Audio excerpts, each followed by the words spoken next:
ប្រធានចារកម្មអ៊ីរ៉ង់ចោទអាមេរិកនិងអ៊ីស្រាអែលរៀបចំផែនការធ្វើឃាតមេដឹកនាំរបស់ខ្លួន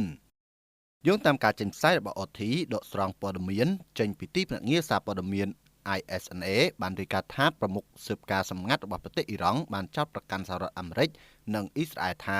បានរៀបចំផែនការសម្លាប់មេដឹកនាំកម្ពុជាលោកអាយ៉ាតូឡាអាលីខាមេនី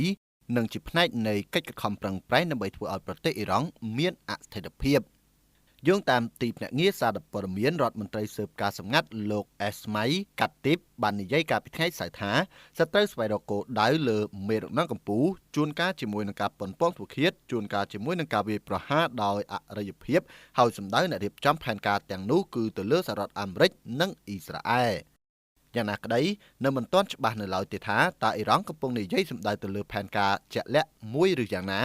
ដោយការអះអាងជាសាធារណៈអំពីការគំរាមកំហែងដល់អាយុជីវិតរបស់មេដឹកនាំរបស់ខ្លួនគឺកម្រមាននៅមុនសង្គ្រាម12ថ្ងៃរវាងអ៊ីស្រាអែលនិងអ៊ីរ៉ង់ក្នុងខែមិថុនាមកម្លេះ